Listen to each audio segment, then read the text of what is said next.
అవి దావీదు ఇశ్రాయేలు ప్రజలను పరిపాలిస్తున్న దినాలు. ఇశ్రాయేలు ప్రజలను దావీదు రాజుగా పరిపాలిస్తున్న దినాల్లో సౌలు కుమారులు గిల్బోవా పర్వతం మీద యుద్ధరంగములో హతులై రాజుగా దావీదు పట్టాభిషేకం పొంది ఇశ్రాయేల్ని పరిపాలిస్తున్న ఆ దినాలు అవి. దావీదు రాజు అయిన తర్వాత దావీదు యోనాతాను బట్టి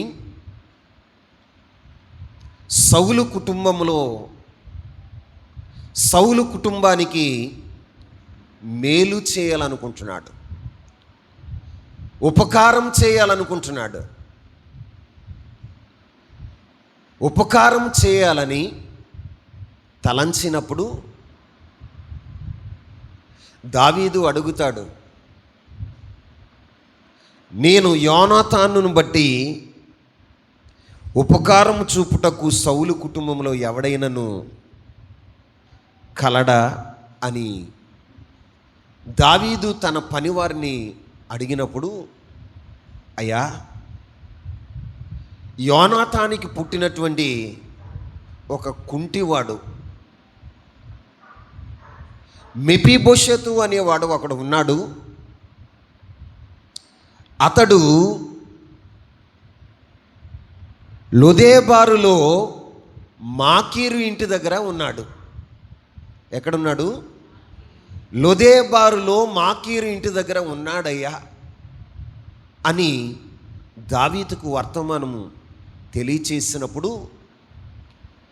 దావీదు మెఫీబోషెతుని పిలిపించినప్పుడు ఏం జరిగిందో తెలుసా? ఒకసారి ఆ మాట మనం చదువుదామా? 2వ సమూయేలు గ్రంథం 9వ అధ్యాయం, 2వ సమూయేలు గ్రంథం 9వ అధ్యాయం 6వ వచనాన్ని చదువుదాం. సౌలు కుమారుడైన యోనాతానుకు పుట్టిన మెఫీబోషెతు దావీదు వద్దకు వచ్చి సాగిలపడి నమస్కారము చేయగా దావీదు మెఫీబోషెతు అని అతనిని పిలిచినప్పుడు అతడు, చిత్తము, నీ దాసుడనైనా నేనున్నాను అనేను. చాలమ్మ. ఇక్కడ రాజైన దావీదు మెఫీబోషెతు అని పిలిచినప్పుడు మెఫీబోషెతు ఏమంటున్నాడు తెలుసా? చిత్తము, నీ దాసుడనైన నేను ఉన్నాను. ఆమేన్. ఏమంటున్నాడు? నీ దాసుడనైన నేను ఉన్నాను అని రాజుతో సెలవిచ్చాడు. ప్రియులారా, రాజుతో సెలవిచ్చాడు. ఇక్కడ చదువుకున్న లేఖన భాగాన్ని మనం ధ్యానం చేసినప్పుడు మొదటి వచనాన్ని కూడా చదువుదాం ఒకసారి. యోనాతానును బట్టి నేను ఉపకారము చూపుటకు సౌలు కుటుంబంలో ఎవడైనా కలడాయని దావీదు అడిగాడు. హల్లెలూయా. ఇక్కడ దావీదు యోనాతానును బట్టి సౌలు కుటుంబంలో ఉన్న వారికి ఉపకారం చేయాలనుకున్నాడు. ఏం చేయాలనుకున్నాడు? అందరూ చెప్పాలి. ఉపకారం చేయాలనుకున్నాడు. అయితే సౌలు కుటుంబీకులందరూ చనిపోయారు. ఒక కుంటివాడు, అవిటివాడు మెఫీబోషెతు అనేటువంటి వ్యక్తి లొదేబారులో మాకీరు ఇంటి దగ్గర పెరుగుతూ ఉన్నాడు. ఆ సంగతి తెలుసుకున్న దావీదు మెఫీబోషెతుని పిలిపించినప్పుడు మెఫీబోషెతు రాజైన దావీదు దగ్గరికి వచ్చి సాగిలపడి నమస్కారం చేసినప్పుడు దావీదు పిలుస్తున్నాడు. ఏమనో తెలుసా? మెఫీబోషెతు. ఏమని పిలుస్తున్నాడు? మెఫీబోషెతు అని రాజు పిలుస్తూ ఉంటే మెఫీబోషెతు ఏమంటున్నాడో తెలుసా? చిత్తము నీ దాసుడను నేనున్నాను. ఏమంటున్నాడండి? చిత్తము నీ దాసుడను నేనున్నాను అని చెప్తున్నాడు. ఈ రోజున పరలోకపు తండ్రి నీకు నీ కుటుంబానికి మేలు చేయాలనుకుంటున్నాడు. పరలోకపు తండ్రి నీకు నీ కుటుంబానికి మేలు చేయాలనుకుంటున్నాడు.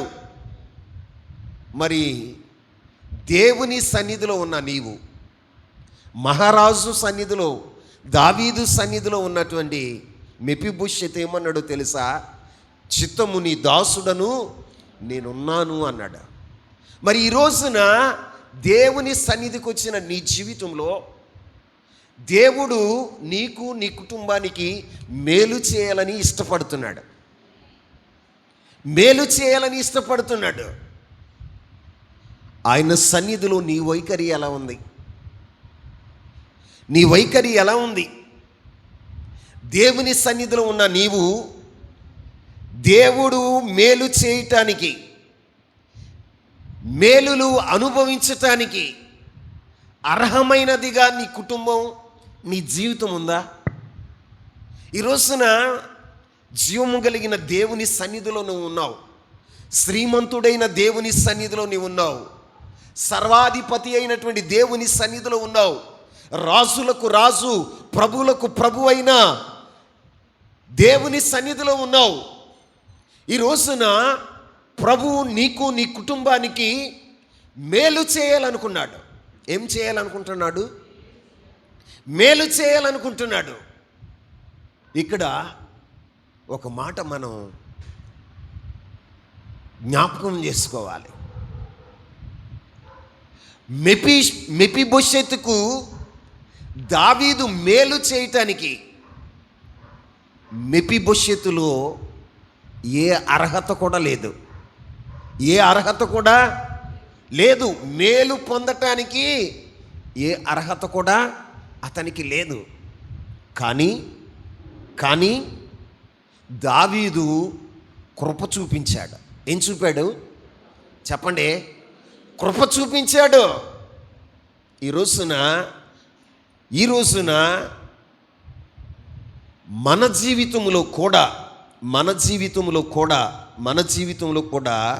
మనం తెలుసుకోవలసింది ఏమిటంటే, దావీదు మెఫీబోషెతు ఎడల ఎలాగైతే కృప చూపించాడో మన ఎడల కూడా మన పరలోకపు తండ్రి కృప చూపించాడు. ఆమేన్. మనలో ఏ అర్హత లేదు. ఉపకారం పొందటానికి, మేలు పొందటానికి నీలో ఏ అర్హత లేదు. కానీ పరలోకపు తండ్రి కేవలం నీ మీద ఆయన ఏం చూపాడో తెలుసా? కృపను చూపాడు. ఏం చూపాడు? అర్హతను ఆయన చూడలా. ఏం చూడలా? మాట్లాడాలి. అర్హతను ఆయన చూడలా. మెఫీబోషెతులో ఏం అర్హత ఉంది చెప్పండి? ఈ అధ్యాయంలో మనం చదివితే చూడండి, 2వ సమూయేలు గ్రంథం 9వ అధ్యాయం 8వ వచనాన్ని చదవండి. అతడు నమస్కరించి, చచ్చిన కుక్క వంటి వాడనైన నా యెడల నీవు దయ చూపుటకు నీ దాసుడనైన నేను ఎంతటి వాడను. ఏమంటున్నాడు? మెఫీబోషెతు దావీదుతో ఏమంటున్నాడో తెలుసా? అయ్యా, చచ్చిన కుక్క వంటి వాడనైన నా యెడల నీవు దయ చూపుటానికి నేను ఎంతటి వాడను. ఏమంటున్నాడండి? చెప్పండి. నేనెంతటి వాడను అంటున్నాడు. తన దీన స్థితిని, తన యొక్క నిస్సహాయ స్థితిని దావీదుకు తెలియచేస్తున్నాడు. మెఫీబోషెతు గర్వించలా. దేవుని సన్నిధిలో, రాజుగారు సన్నిధిలో మెఫీబోషెతు గర్వించలా. ఎలా ఉన్నాడు తెలుసా? దీనుడుగా ప్రాధేయపడి అడుగుతున్నాడు, అయ్యా నీ ద్వారా నేను దయ పొందటానికి, నీ ద్వారా నేను కృపను పొందటానికి నేను ఎంతటి వాడను, నేనెంతటి వాడను. ఈ రోజున దేవుని చేత మేలు పొందటానికి, దేవుని కృపను నువ్వు పొందుకోవటానికి నీలో దేవుడు ఏ అర్హతను చూడలా. ఏం చూడలా? ఏ అర్హతను చూడలా. ఏ అర్హతను ఆయన చూడలా. అర్హత లేకున్న ప్రేమించావు,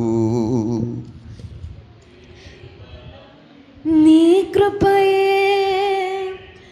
యోగ్యత లేకున్న హెచ్చించావు. ఇది కేవలం నీ కృపయే. అర్హత లేకున్న ప్రేమించావు, ఇది కేవలం నీ కృపయే. యోగ్యత లేకున్న హెచ్చించావు, ఇది కేవలం నీ కృపయే. కృపయే నేనేమయ్యున్నానో నీ కృపయే. కృపయే నే బ్రతికి ఉన్నానంటే కృపయే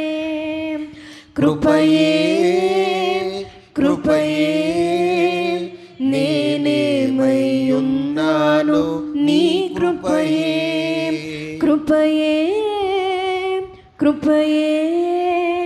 నే బ్రతికి ఉన్నానంటే కృపయే. హల్లెలూయా. చూడండి, అర్హత లేకున్నా మన దేవుడు ఏం చేశాడో తెలుసా? ప్రేమించాడు. ఏం చేశాడు? ప్రేమించాడు, కృప చూపాడు. అర్హత లేదు, నువ్వేదో పెద్ద పరిశుద్ధుడు అని, నువ్వేదో ప్రార్థనా పరుడు అని, నువ్వేదో నీతి క్రియలు చేసేటువంటి నీతిమంతుడు అని, లేకపోతే నీలో ఏదో ఒక టాలెంట్ ఉందని ప్రభు నీ మీద కృప చూపలా. కేవలం ఆయన ప్రేమను బట్టి. దీన్ని బట్టి? ఆయన ప్రేమను బట్టి, ఆయన దయను బట్టి ఆయన మన ఎడల ఉపకారం చేయటానికి ఆయన ఇష్టపడ్డాడు. ఆమేన్. చూడండి, యోనాతాను ఎడల యోనాతాను అంటున్నాడు, నేను చచ్చిన కుక్క వంటి వాడను. ఎలాంటి వాడంట? ఆయన ఒప్పుకుంటున్నాడు. ఏమన్నో తెలుసా? రాజు సమూహంలో ఒప్పుకుంటున్నాడు. ఏమన్నో తెలుసా? చచ్చిన కుక్కనయ్యా. ఏమంటున్నాడు? బ్రతికి ఉన్న కుక్క కన్నా కొంచెం విలువ ఉంటుంది. చచ్చిపోయిన కుక్కకి విలువ ఉంటుందా? చెప్పండి. బ్రతికి ఉన్న కుక్క అంత ముద్దేస్తే అది విశ్వాసంగా ఉంటుంది. ఎలా ఉంటుంది? విశ్వాసాన్ని కనపరుస్తుంది. కానీ ఈ కుక్క ఏమైందో తెలుసా? చచ్చిపోయింది. ఏమైంది చెప్పండి? చచ్చిపోయింది. చచ్చిపోయిన అనుభవంలో ఉన్నటువంటి మెఫీబోషెతు ఎడల దావీదు దయను చూపాడు. ఏం చూపాడు? దయను చూపాడు. ఉపకారం చేయాలనుకున్నాడు. ఈ రోజున నీ జీవితాన్ని కూడా నువ్వు జ్ఞాపకం చేసుకో. పాపముల చేత, అపరాధముల చేత నువ్వు చచ్చిన వాడివై ఉండగా ఈ రోజున దేవుడు నీ పట్ల తన ప్రేమను చూపాడు, కృపను చూపాడు. నీవేదో ప్రార్థన పరుడు అని ఆయన నిన్ను రక్షించాలా, ఏదో నీవు భక్తిపరుడు అని, భక్తిపరురాలు అని ఆయన నిన్ను రక్షించలేదు. కేవలం ఆయన కృప, ఆయన ప్రేమ, ఆయన దయను బట్టి నీ జీవితంలో ఆయన ఉపకారం చేయాలనుకుంటున్నాడు. ఇక్కడ మెఫీబోషెతు చెప్తున్నాడయ్యా, అయ్యా ఇంతగా నా పైన దయ చూపటానికి నాలో ఏ యోగ్యత ఉందయ్యా? నేను చచ్చిన కుక్క వంటి వాడను. తన్ను తాను తగ్గించుకుంటున్నాడు. ఏం చేస్తున్నాడు? తన్ను తాను దావీదు సముఖంలో తన్ను తాను తగ్గించుకుంటున్నాడు. దేవుని సన్నిధిలో ఉన్న నిన్ను నీవు తగ్గించుకుంటున్నావా? నిన్ను నీవు తగ్గించుకుంటున్నావా? ఈ రోజు నేను ఎలా ఉన్నాను అంటే నా శక్తి, ఈ రోజు నేను ఎలా ఉన్నాను అంటే నా జ్ఞానం, ఈ రోజు నేను ఇలా ఉన్నాను అంటే నా బలం అనుకుంటున్నావు తప్ప ఇది దేవుని కృప వలన నీకు జరిగింది అని మాత్రం నువ్వు అనుకుంట్లా. దేవుని సన్నిధిలో ఉన్న నీవు అతిశయించేవాడుగా ఉంటున్నావు. నీకు కలిగిన క్షేమాన్ని బట్టి, నీకు కలిగిన సమృద్ధిని బట్టి, నీవు చదువుకున్న నీ చదువును బట్టి, నీవు కలిగి ఉన్న అందాన్ని బట్టి, నీవు కలిగి ఉన్నటువంటి జ్ఞానాన్ని బట్టి, నీవు కలిగి ఉన్న ఇతరతర సోర్సెస్ను బట్టి నువ్వేం చేస్తున్నావో తెలుసా? గర్వించేవాడుగా ఉంటున్నావు. ఎలా ఉంటున్నావు? నువ్వు గర్వించటానికి అసలు నీలో ఏముంది? నీలో ఏముంది? దేవుని దృష్టిలో నువ్వెవరో తెలుసా? చచ్చిన కుక్కలంటి వాడు. ఎలాంటి వాడు చెప్పండి? చచ్చిపోయిన కుక్కకి విలువ ఉంటుందా? ఇప్పుడు చచ్చిపోయిన ఒక మేకపిల్ల ఉందనుకోండి, మేకపిల్ల తోలన్న ఉపయోగపడుతుంది. చచ్చిన కుక్క తోలు ఉపయోగపడద్దా? మాట్లాడరే. నువ్వు చస్తే అసలు నీ జీవితంలో నీ శరీరంలో ఏదన్నా ఉపయోగపడుతుందా? మాట్లాడరే. మరి మనము అంత అల్పులమైన మనము దేవుని సన్నిధులు ఎలా ఉండాలి? దేవుని సన్నిధులు ఎలా ఉండాలండి? దేవుని సన్నిధులు ఎలా ఉండాలి? మెఫీబోషెతు అంటున్నాడు, ఒక రాజు సమూహంలో కూర్చున్న మెఫీబోషెతు ఏమంటున్నాడో తెలుసా? సాగిలు పడి నమస్కారం చేసి, నీ దాసుడునైనా నేను ఉన్నాను. ఏమంటాడండి? నీ దాసుని అంటున్నాడు. దేవుని సన్నిధికి వచ్చిన నీవు దేవునికి దాసుడుగా నువ్వు ఉండగలుగుతున్నావా? దేవునికి దాసురాలుగా నువ్వు ఉండగలుగుతున్నావా? నీ వైఖరి అలాగే ఉందా? ఈ రోజున కృతజ్ఞత నీకుందా? దేవుని సన్నిధిలో ఉన్న నీ జీవితంలో నువ్వు తెలుసుకోవలసిన విషయం ఏంటో తెలుసా? నీలో ఏ అర్హత లేకపోయినా,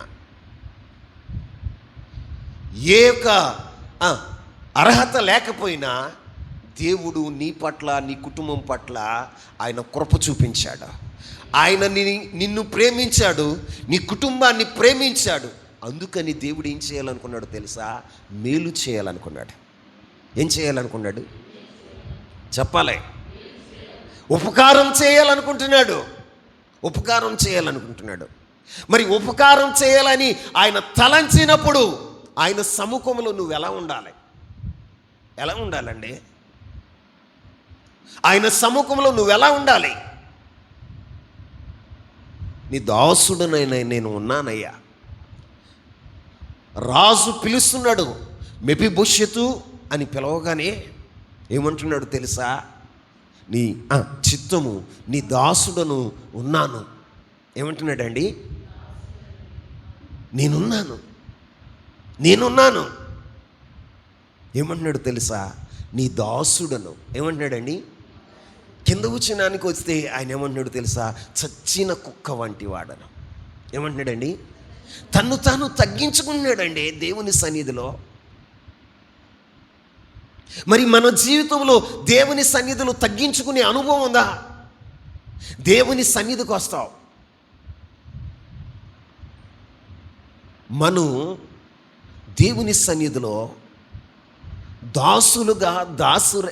దాసురాలుగా ఉండవలసిన మనం దేవుని సన్నిధిలో మనం ఎలా ఉంటాం తెలుసా? మనమే ఒక లార్డులాగా, అంటే మనమే దేవుళ్ళలాగా ఫీల్ అయిపోతాం. నాకు ఈ టాలెంట్ ఉంది కాబట్టి, నాకు ఇది ఉంది కాబట్టి. అక్కడ ఆయన ఏం చేశాడో తెలుసా? సాగిలపడి నమస్కారం చేశాడు. ఏం చేశాడు? చెప్పండి. కుర్చీలు లేకపోతే మీరు రావట్లా. ఏం రావట్లా? పైన కూర్చి మళ్ళీ కాళ్ళ కింద పాదాలకి పీఠం, పాదపీఠం నీకు. ఆకాశము నా సింహాసనము, భూమి నా పాదపీఠం అన్నట్టుగా మళ్ళీ నీకు పాదపీఠం. మళ్ళీ దేవుని సన్నిధిలో కూర్చున్న నీ జీవితంలో ఏదండి తగ్గింపు?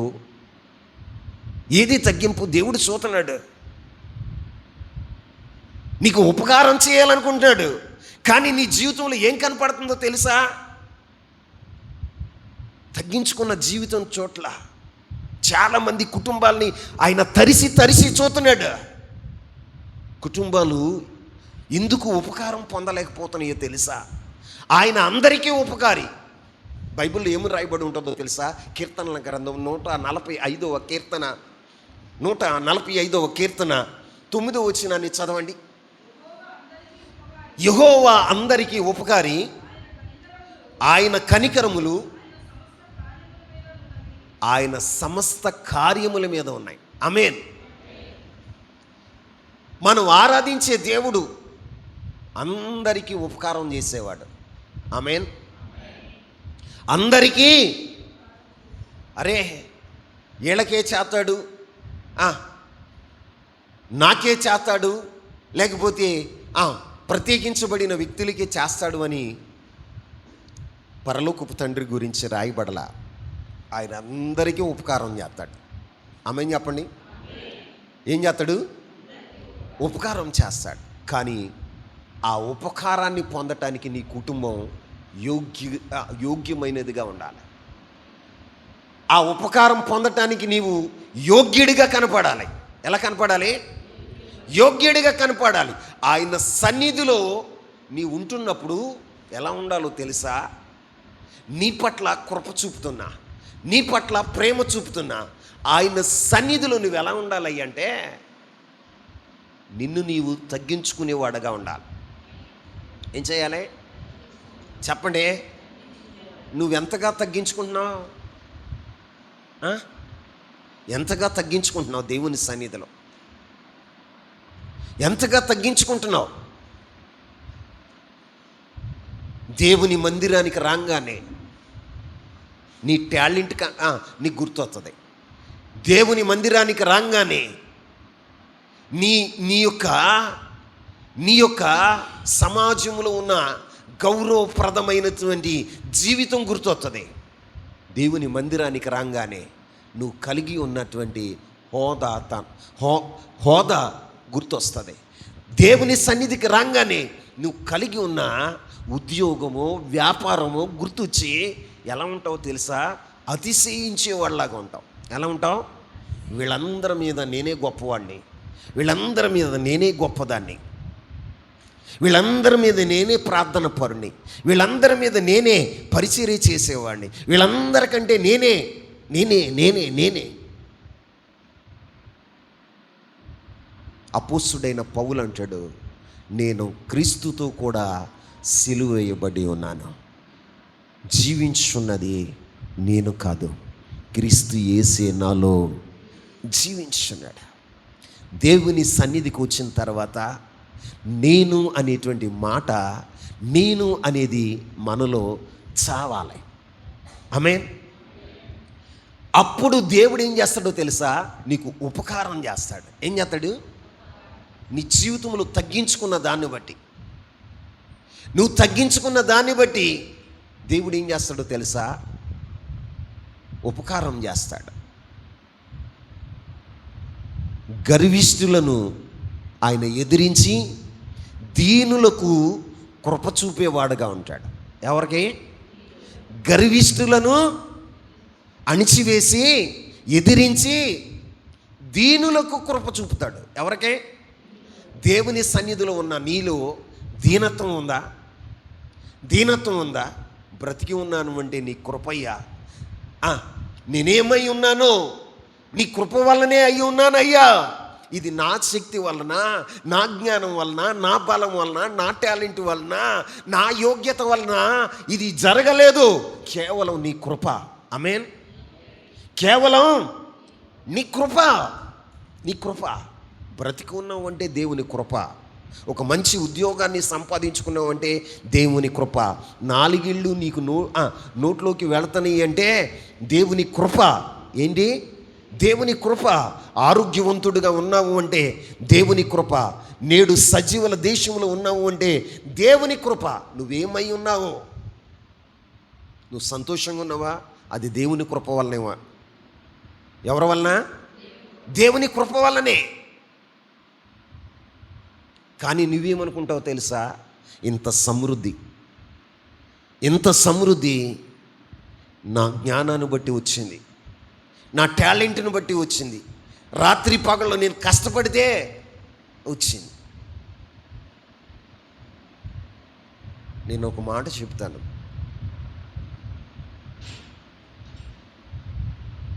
కలిమి విస్తరించటం వలన నీకు జీవము కలగదు. ఏం కలగదు? జీవం కలగదు. కలిమి విస్తరించటం వలన నీకు జీవం కలగదు. జీవాన్ని ఇచ్చేది ఎవరో తెలుసా? చెప్పండి. ప్రభు అయినా. ఎందుకంటే ఒకని ఆయుష్, ఆరోగ్యం దేవుని వశ్యమై ఉంది. ఆమేన్ చెప్పండి. దేవుని వశ్యమై ఉంది. కానీ మనం ఏమనుకుంటాము తెలుసా? నా దగ్గర డబ్బు ఉంది. ఏముంది? ఈ డాక్టర్ గారు కాకపోతే ఇంకో డాక్టర్ గారు పోతే ఫారెన్ వెళ్తాను. అయ్యా బాబు, మీతో చెప్పే మాట ఒకటే. ప్రపంచాన్ని జయించిన గ్రీకు వీరుడైన అలెగ్జాండర్, ఎవరో అలెగ్జాండర్ ప్రపంచాన్ని జయించాడా? ఆయన ఏం చేశాడో తెలుసా? చిన్న దోమ కాటికి చచ్చిపోయాడు. దీనికి నువ్వు చచ్చిపోతానికి కారణమే ఉండవసరంలా. కారణమే పెద్ద రోగమే ఉండవసరంలా. నువ్వు బాత్రూమ్కి వెళ్ళినప్పుడు నీ యొక్క ప్రెస్ ట్యాంక్లో ఉన్న దోమ వచ్చి ఒకటి కానీ కాటేసింది అనుకో, ఏమైపోతాం చెప్పండి? నువ్వు బయటికి వెళ్తున్నప్పుడు కరోనా వైరస్ ఒక్కటి సంభవించిందనుకో, ఏం చేస్తావు? నీ బలం ఏమవుతుంది? నీ ధనం ఏమవుతుంది? నీ అతిశయం ఏమవుతుంది? అందుకే ప్రభు రాచాడు బైబిల్లో, లోకాశువార్తలు అంటాడు, ఒకని కలిమి విస్తరించడం వలన జీవము కలగదు. ఏం కలగదు? జీవం కలగదు. ఒకని ఆయుష్, ఆరోగ్యము దేవుని వశ్యమై ఉంది. ఆమేన్. ఇప్పుడు నేను చెప్పే మాట ఏంటి అంటే, నువ్వేమై ఉన్నావో అది దేవుని కృప అయి ఉన్నావని నువ్వు జ్ఞాపకం చేసుకోవాలి. ఇక్కడ మెఫీబోషెతులో నుండి మనం నేర్చుకోవలసిన పాఠం ఏంటో తెలుసా? రాజు సముఖమునకు వెళ్ళినప్పుడు ఆయన తన్ను తాను తగ్గించుకున్నాడు. ఏం చేశాడు? తన్ను తాను తగ్గించుకున్నాడు. నీ జీవితంలో కూడా ప్రభు దేవుని సన్నిధికి వచ్చిన నీ జీవితంలో ఆయన చూసేదేంటో తెలుసా? నువ్వెంతగా ఆయన సన్నిధిలో తగ్గించుకుంటున్నావో, ఎంతగా ఆయనకి విధేయత చూపుతున్నావో ఆయన నిన్ను చూసేవాడుగా ఉంటాడు. దావీదు కృప చూపాడు. ఏం చూపాడండి? కృప చూపి ఇచ్చాడు. ఎందును బట్టి అంటే యోనాతాన్ను బట్టి. ఎవరిని బట్టి? పరలోకపు తండ్రి ఎందుకు నీ మీద కృప చూపుతున్నాడో తెలుసా? ప్రభువైన యేసుక్రీస్తును బట్టి నీ ఎడల కృప చూపుతున్నాడు. ఆమేన్ చెప్పు. నీ టాలెంట్ని చూసి కాదు, నీ యోగ్యతను చూసి కాదు, నీ అర్హతను చూసి ఆయన నీపైన కృప చూపట్ల. కేవలం ప్రభువైన యేసుక్రీస్తును బట్టి నీ ఎడల ఆయన కృప చూపేవాడుగా ఉన్నాడు. ఆమేన్ చెప్పండి. ఈ రోజున దేవుని సన్నిధికి వచ్చిన మన జీవితంలో తెలుసుకోవలసిన విషయం ఏంటో తెలుసా? అర్హత ఏం లేదు. అర్హత లేదు. ఏం లేదు? దేవుని కృప పొందటానికి అర్హత లేదు. దేవుని ఉపకారం పొందటానికి ఏం లేదంటే అర్హత లేదు. అయినా నీ ఎడల ఆయన ఏం చూపాడో తెలుసా? కృప చూపాడు. ఏం చూపాడు? కృప చూపాడు. దేవుని సన్నిధిలో ఉన్న నీవు ఎంతగా ఒదిగి ఉండాలి, ఎంతగా తగ్గించుకుని ఉండాలి, ఎంతగా కృతజ్ఞుడివై ఉండాలి, కృతజ్ఞుడివై ఉండాలి. మరి నీ జీవితంలో అది ఉందా? అది ఉందా? ఈరోజైనా దేవుని సన్నిధిలో దేవుని చేత ఉపకారం పొందాలి అనుకుంటే, దేవుని కృపను నువ్వు పొందుకోవాలి అంటే, దేవుని సన్నిధిలో నువ్వు ఎలా ఉండాలో తెలుసా? నిన్ను నీవు తగ్గించుకునేవాడగా ఉండాలి. ఆమేన్ చెప్పండి. ఆయన అంటున్నాడు, నాలో చచ్చిన కుక్క వంటి నాపైన నువ్వెందుకయ్యా ఇంత దయ చూపుతున్నావు? ఎందుకయ్యా ఇంత దయ చూపుతున్నావు?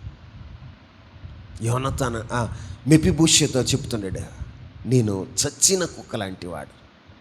మనం కూడా అలాంటి వాళ్ళమే. ఎలాంటి వాళ్ళమే చెప్పండి? చచ్చిన కుక్క లాంటి వాళ్ళమే. మన వల్ల కూడా ఏమీ ఉపయోగం లేదు. కానీ చచ్చిన కుక్క లాంటి వారమైనప్పటికీ ఆయన మన ఎడల ఏం చూపాడు తెలుసా? కృపను చూపాడు, ప్రేమను చూపుతున్నాడు, ప్రేమను చూపుతున్నాడు. ఆ కృప చూపటానికి గల కారణం ఏంటో తెలుసా? ఆయన ప్రేమ. ఏంటండి? ఆయన ప్రేమ. నిన్ను నన్ను ప్రేమించాడు, ప్రేమించాడు. అందుకే కృప చూపుతున్నాడు. మనలోనైతే ఈ అర్హత లేదు. ఈ అర్హత, మేలు పొందటానికి ఏ అర్హత లేదు, ఉపకారం పొందటానికి ఏ అర్హత లేదు. కానీ కేవలం ఆయన కృపను బట్టి, ఆయన ప్రేమను బట్టి మనకు ఉపకారం చేయాలని ఆయన ఇష్టపడుతున్నాడు ఈ శుభదినాన. ఆమేన్. అయితే నువ్వేం చేయాలో తెలుసా? దేవుని సన్నిధిలో నిన్ను నీవు తగ్గించుకునేవాడగా ఉండాలి. ఆమేన్ చెప్పండి. రెండో మాట చెప్తా. ఒకటి, దావీదు మెఫీబోషెతు ఎడల కృప చూపాడు. ఏం చూపాడు? ఆయనకు అర్హత లేదు. ఏం లేదు? మేలు పొందటానికి అర్హత లేదు. ఎందుకో తెలుసా? మెఫీబోషెతు తాత ఎవరో? సౌలు మహారాజు దావీదుని అనేక సంవత్సరాలుగా చంపటానికి తరిమాడు. అనేక సార్లు దావీదు సౌలు పక్షాన యుద్ధం చేసి ఆయనకి విజయాన్ని కట్టబెడితే కృతజ్ఞత లేకుండా, ఏం లేకుండా, కృతజ్ఞత లేకుండా చంపటానికి అనేక పర్యాయములు, అనేక సంవత్సరాలు తరిమిన వాడుగా ఉన్నాడు. సుఖంగా ఎక్కడ నిద్రపోనివ్వాల, సుఖంగా ఎక్కడ కూడా భోజనం చేయని, ఇలా సుఖంగా ఎక్కడ విశ్రాంతి తీసుకోవటానికి దావీదుకు అవకాశం లేదు. సౌలు చనిపోయేంత వరకు నెమ్మది లేకుండా బతికాడు. కానీ యోనాతానుని బట్టి, ఎవరిని బట్టి? ఎందుకంటే ఆయన తన ప్రాణ స్నేహితుడిగా భావించుకున్నాడు. యోనాతాను దావీదుని తన ప్రాణ స్నేహితుడిగా భావించుకున్నాడు. కాబట్టి ఆయన ప్రేమకు, యోనాతాను ప్రేమకు ఏమయ్యాడో తెలుసా? దావీదు కృతజ్ఞత చూపాడు. ఏం చూపాడు? కృతజ్ఞత చూపాడు. కృతజ్ఞత చూపాడు. అందుకే మెఫీబోషెతు ఎడల కృప చూపిన వాడుగా ఉన్నాడు. ఏం చూపాడు? కృప చూపాడు. అర్హత లేదు. ఆయన ఇంకొక మాట చెప్పనా? రాజు సమూహం ముందు నిలవటానికి ఏ లోపం లేనివాడుగా ఉండాలి. ఏం లేనివాడుగా ఉండాలి చెప్పండి. బైబిల్లో నెబుకద్నెజర్ రాజు ఉన్నాడు. నెబుకద్నెజర్ రాజు బబులోన్ నుంచి కొంతమంది యవన బిడ్డలను సెరగా తీసుకెళ్ళి కల్దీయుల దేశంలో ఉన్న యవనస్తులందరినీ పోగు చేసి రాజు సమూహమందు నిలుచుటకు ఏ లోపము లేని వారును జ్ఞానవంతులు, ఎవరని? జ్ఞానవంతులు, విద్యావంతులు ఆయన కావాలి అని కోరుకున్నాడు. అంటే రాజ్య సమూహములో ఉన్నవారు ఏ లోపం లేని వారుగా ఉండాలి. ఏమి లేని వారుగా ఉండాలి. అందరూ చెప్పండి. ఇప్పుడు దేవుని సముఖంలో కూర్చున్న నీలో ఎన్ని లోపాలు ఉన్నాయి ఏమండి? మెఫీబోషెతు కుంటువాడు మాత్రమే, కాళ్ళు మాత్రమే ఆయనకి లేవు. కానీ నీలో ఎన్ని లోపాలు ఉన్నాయి? మనల్ని పరిశీలన చేసి బాబు ఈ లోపాలని అని చెప్పి రాస్తూ ఉంటే ఎన్ని గ్రంథాలైనా మనకి సరిపోవు. కానీ ఇన్ని లోపాలు ఉన్నా కూడా దేవుడు నీకు ఉపకారం చేయాలనుకుంటున్నాడు. ఏం చేయాలనుకుంటున్నాడు? ఉపకారం చేయాలనుకుంటున్నాడు. ఉపకారం చేయాలనుకుంటున్నాడు. ఆయన నీ లోపాలని చూడలా, నీ అర్హతను ఆయన చూడలా. ఈరోజున గమనించండి, మెఫీబోషెతు రాజు సమూహములో అంటున్నాడు, అయ్యా నేను చచ్చిన కుక్క వంటివాడు, నీ దయ పొందటానికి నేను అర్హత లేదయ్యా. నీకు ఎప్పుడన్నా ఈ ఆలోచన వచ్చిందా? దేవుని సన్నిధిలో నిలవటానికి నాకు అర్హత ఉందా? దేవుని సన్నిధిలో నేను కూర్చుంటానికి నాకు అర్హత ఉందా? చచ్చిన కుక్కలా ఉన్నవే నువ్వు, చచ్చిన స్థితిలో ఉన్నవే. అయినా దేవుడు నిన్ను ప్రేమించి తన ప్రాణాన్ని ఇచ్చి తన సన్నిధిలో నిన్ను నిలబెట్టాడే. కానీ నీవు దేవుని సన్నిధిలో నీ అతిశయాన్ని కనుపరుస్తావు, నీ గర్వాన్ని కనుపరుస్తావు. ఏముంది నీలో? నీ చిట్టా తీస్తే ఎన్ని లోపాలు ఉంటాయో. ఏముంటాయి? ఎన్ని లోపాలు ఉంటాయో ఒక్కొక్కరుగా పరిశీలన చేసుకోండి. మీ జీవితంలో ఎన్ని లోపాలు ఉన్నాయి, కానీ వాటిని ప్రభు చూడలా. కానీ నెబుకద్నెజరు ఏమన్నాడో తెలుసా? నా సన్నిధిలో నిలిచేవారు ఎలా ఉండాలో తెలుసా? ఏ లోపం లేనివారుగా ఉండాలి. ఏం లేనివారుగా, ఏ లోపం లేనివారు కావాలన్నారు. కానీ దేవుని సముఖంలో కూర్చున్న నీలో నాలో ఎన్నో లోపాలు ఉన్నా కూడా ఆయన లోపాల వైపు చూడకుండా నీ పట్ల కృప చూపాడు, నీ పట్ల ప్రేమ చూపుతున్నాడు. కానీ నువ్వేం చేస్తున్నావు తెలుసా? ఏదో అసలు ఏ లోపం లేనివాడుగా, ఏ లోపం లేని దానిగా, పరిశుద్ధుడిలాగా ఫీల్ అయిపోతూ వీళ్ళకంటే నేనే గొప్ప, ఈమె కంటే నేనే గొప్ప, వీడికంటే నేనే గొప్ప. ఏముందిరా మనలో గొప్పతనం? ఏముంది మనలో గొప్పతనం?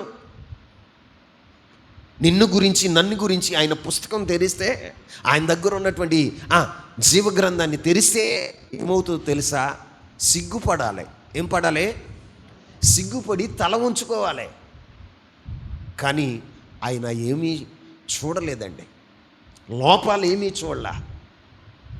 కానీ మెఫీబోషెతు మాత్రం తన గురించి తను తెలుసుకున్నాడు. చచ్చిన కుక్క వంటి వాడిని. ఎలాంటి వాడిను? చచ్చిన కుక్క వాడిని. నా వల్ల ఏ ఉపయోగం లేదు. చచ్చిన కుక్క వలన ఏదైనా ఉపయోగం ఉంటుందా? బతుకుందనుకో ఆ గుమ్మం దగ్గరన్నా కావలి ఉంటుంది, ఎవరన్నా వస్తూ ఉంటే మురుగుతూ ఉంటుంది. ఇప్పుడు చచ్చిపోయిందండి ఆ కుక్క. దానివల్ల ఏదైనా ఉపయోగమా? మెఫీబోషెతు వల్ల ఏమన్నా ఉపయోగమా? చెప్పండి. దావీదుకి ఏమన్నా ఉపయోగం ఉందా? యుద్ధం చేస్తాడా? చెప్పండి. యుద్ధం చేస్తాడా? ఏదైనా పని చేయగలడా? దావీదు కోసం ఏదైనా చేయగలడా? ఆయన వెళ్ళాలంటే నేను కూలి తీసుకెళ్ళాలి. అర్థమవుతుందా?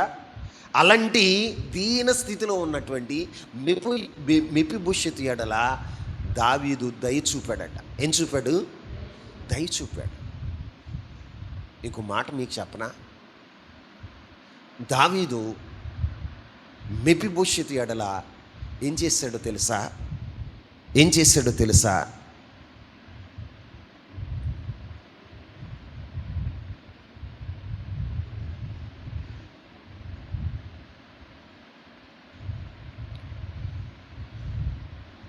దావీదు యోనాతానుతో చేసిన నిబంధనను మరిచిపోలేదు. కొన్ని సంవత్సరాలైన అయినా కూడా నిబంధన మర్చిపోని వాడుగా ఉన్నాడు. ఆమేన్. మెఫీబోషెతుకి ఉపకారం చేయటానికి కారణం ఏంటో తెలుసా? దావీదు యోనాతానుతో నిబంధన చేశాడు. ఎవరితో చేశాడు? అందరు చెప్పాలి. దేవుడు తన నిబంధనను మన ఎడల ఆయన మర్చిపోడు. నీతో చేసిన నిబంధన, నీ పితరులతో చేసిన నిబంధన ఆయన మర్చిపోయే దేవుడు కాదు. మర్చిపోయే దేవుడు కాదు. దావీదు యోనాతానుతో ఎప్పుడు నిబంధన చేశాడో తెలుసా? దావీదుని సౌలు తరుముతున్నప్పుడు, ఆయన పారిపోతూ ఒక పొలములో దాగి ఉన్నప్పుడు యోనాతాను దావీదు దగ్గరికి వెళ్ళాడు. దావీదు, నువ్వు భయపడమాకు, దేవుడు ఈ రాజ్యాన్ని నీకు అప్పగిస్తాడు, నా తండ్రి చేతిలో నుంచి రాజ్యాన్ని నీకు ఇస్తాడు, అప్పుడు నేను నీకు దాసుడిగా ఉంటాను. ఒకవేళ నేను చనిపోతే నా సంతతిని మాత్రం నువ్వు మర్చిపోవద్దు. ఏమన్నాడు? నా సంతతిని మాత్రం నువ్వు మర్చిపోవద్దని యోనాతాను దావీదుతో ఒక నిబంధన చేశాడు. ఆమెన్ చెప్పండి. నిబంధన చేశాడు. నిబంధన చేసిన తర్వాత యోనాతాను చెప్పినట్లుగానే సౌలు కుటుంబం అంతా గిల్బోవ పర్వతం మీద యుద్ధరంగంలో చనిపోయారు. ఇప్పుడు యోనాతానుతో చేసిన నిబంధనను దావీదు జ్ఞాపకం చేసుకుంటున్నాడు. రాజు అయిన తర్వాత దావీదు యోనాతానుతో చేసిన నిబంధనను జ్ఞాపకం చేసుకుంటున్నాడు. ఈ రోజున దేవుడు నీతో చేసిన నిబంధన ఆయన జ్ఞాపకం చేసుకునే దేవుడు. తరాలు మారవచ్చు, సంవత్సరాలు మారవచ్చు, కానీ సంవత్సరాలు దొర్లిపోయినా కూడా ఆయన నిబంధనను మాత్రం ఆయన మర్చిపోవడం. పర్వతములు తొలగిన, మెట్టలు తత్తరిల్లిన నా కృప నిన్ను విడిచిపోదు. ఆయన ఒక నిబంధన చేశాడు. ఈరోజు నీ జీవితంలో నిబంధనను జ్ఞాపకం చేసుకునేవాడు, నీతో చేసిన నిబంధనను ఆయన మర్చిపోయే దేవుడు కాదని మీకు సెలవిస్తున్నా. ఎందుకంటే దేవుడు ఈ సృష్టి అంతటిని సృజించిన తర్వాత మానవుడు భూమి మీద దేవుణ్ణి కాదనుకొని సత్యవాక్యాన్ని అదిమి పట్టి స్వసిత్తాన్ని నెరవేరుస్తూ దేవునికి విరోధమైన పాపం చేశాడు. భూమి మీద ఉన్న నరుల పాపం ఆకాశాన్ని అంటగానే దేవుడు ఏం చేశాడు తెలుసా? జలప్రళయాన్ని రప్పించాడు. ఏం రప్పించాడు? జలప్రళయాన్ని రప్పించి సృష్టిలో ఉన్నటువంటి ప్రజలను ఆయన నాశనం చేశాడు. నాశనం చేసినప్పుడు ఆ జలప్రళయంలో నోవాహు కుటుంబాన్ని మాత్రమే ఆయన సజీవుల దేశంలో ఉంచాడు. అప్పుడు నోవాహు కుటుంబం వాడలో, రక్షణ అనే వాడలో, క్రీస్తు అనే వాడలో వారు ఒదిగి ఉన్నప్పుడు, దాగి ఉన్నప్పుడు వారు రక్షించబడ్డారు. జలప్రళయం నుండి రక్షించబడిన తర్వాత వారు భూమి మీదకి దిగిన తర్వాత నోవాహు ఏం చేశాడో తెలుసా? ఒక బలిపీఠాన్ని కట్టి దేవునికి బలి అర్పించి అక్కడ ఒక బలిపీఠాన్ని కట్టి దహన బలి అర్పిస్తే అది ఇంపైన సువాసనగా ఉందంట. ఎలా ఉంది? ఇంపైన సువాసనగా ఉన్నప్పుడు దేవుడు నోవాహుతో ఒక నిబంధన చేశాడు. ఆమేన్ చెప్పండి.